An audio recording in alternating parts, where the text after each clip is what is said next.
Wittenberg, théâtre de la troisième manche du championnat d'Allemagne des rallyes et à nouveau un beau duel en perspective entre Kahl et Kremer, respectivement sur Seat et Subaru.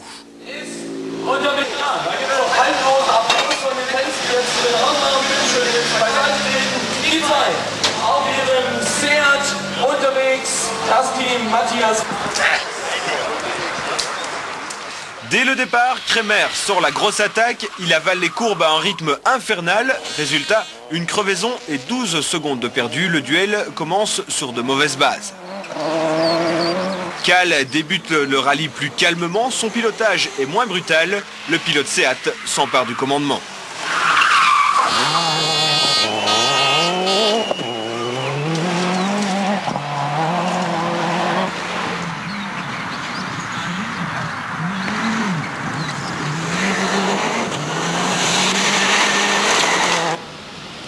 Les deuxième et troisième spéciales se disputent sur une ancienne base aérienne russe. Kremer est rapide sur ce terrain, très rapide. Il doit en effet combler son retard pour revenir aux avant-postes.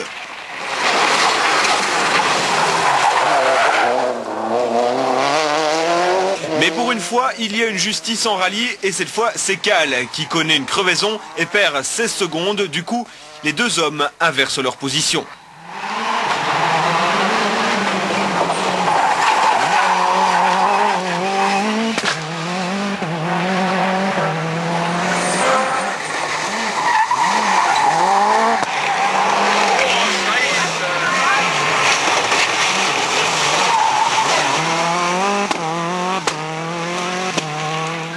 Suite à cette crevaison à l'avant gauche sur la Seat, c'est donc Kremer qui reprend la tête du rallye.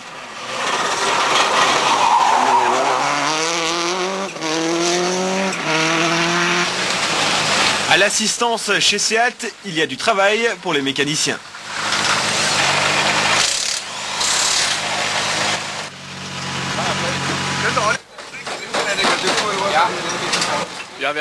Oui, en fait, nous avons heurté un petit rocher et crevé un pneu, rien de plus.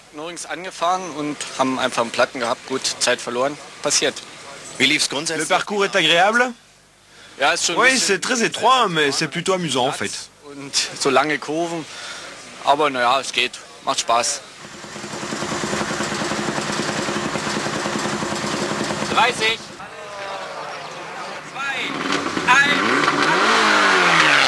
En groupe N, AF, à bord d'une Mitsubishi Ralliart, débute bien le rallye, mais perd pas mal de temps dans les spéciales de la base aérienne.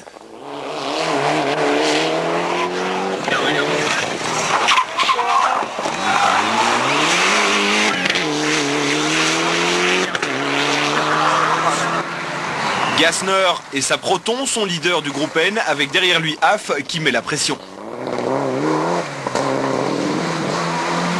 En deux roues motrices, Niki Schell, à bord d'une Opel Astra, domine la catégorie. Mo a crevé un pneu sur sa Renault Mégane, il laisse filer le pilote Opel.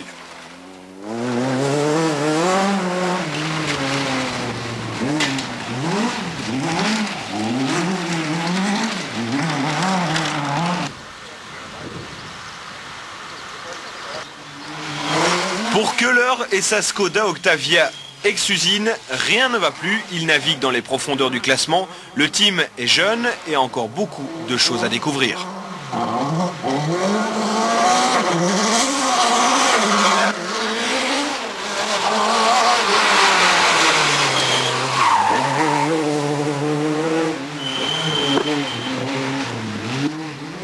Vainqueur en Formule 2 de la manche précédente, la Fiat Punto Kit Car n'est pas bien réglée en suspension et Müller ne peut pas se battre pour la victoire dans sa classe.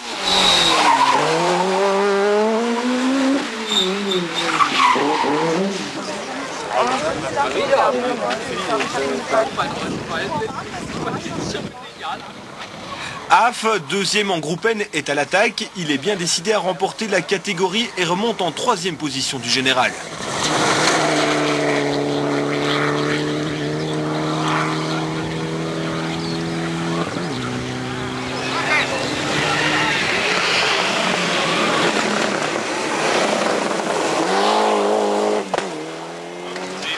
Nous sommes à bord de la Mitsubishi de AF et regardez ce qui va se produire.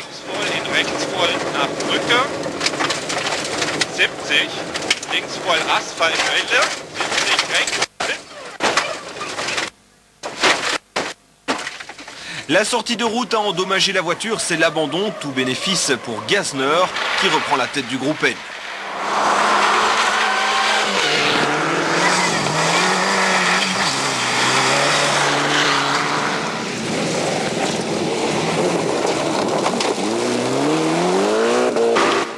Au terme du premier jour de course, Kremer est en tête devant Kahl, impression du leader.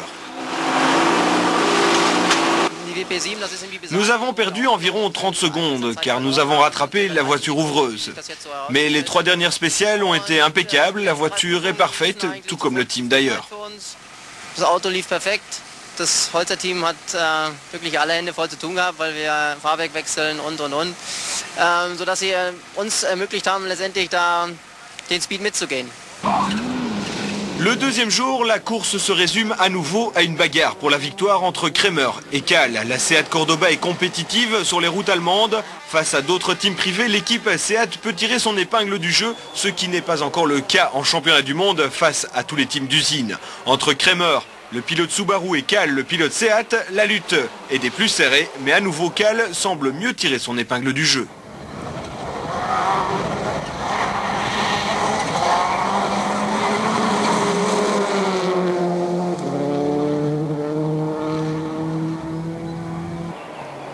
Gasner remporte le groupe N et se hisse à la 2e place du championnat par la même occasion. Scheld a mené le peloton des 2 roues motrices de bout en bout, il s'impose donc logiquement. En toute fin de rallye, Kremer va revenir dangereusement sur Kahl. La Seat connaît des soucis d'embrayage. Kahl pourra toutefois rejoindre l'arrivée en vainqueur et à nouveau s'imposer dans ce championnat d'Allemagne.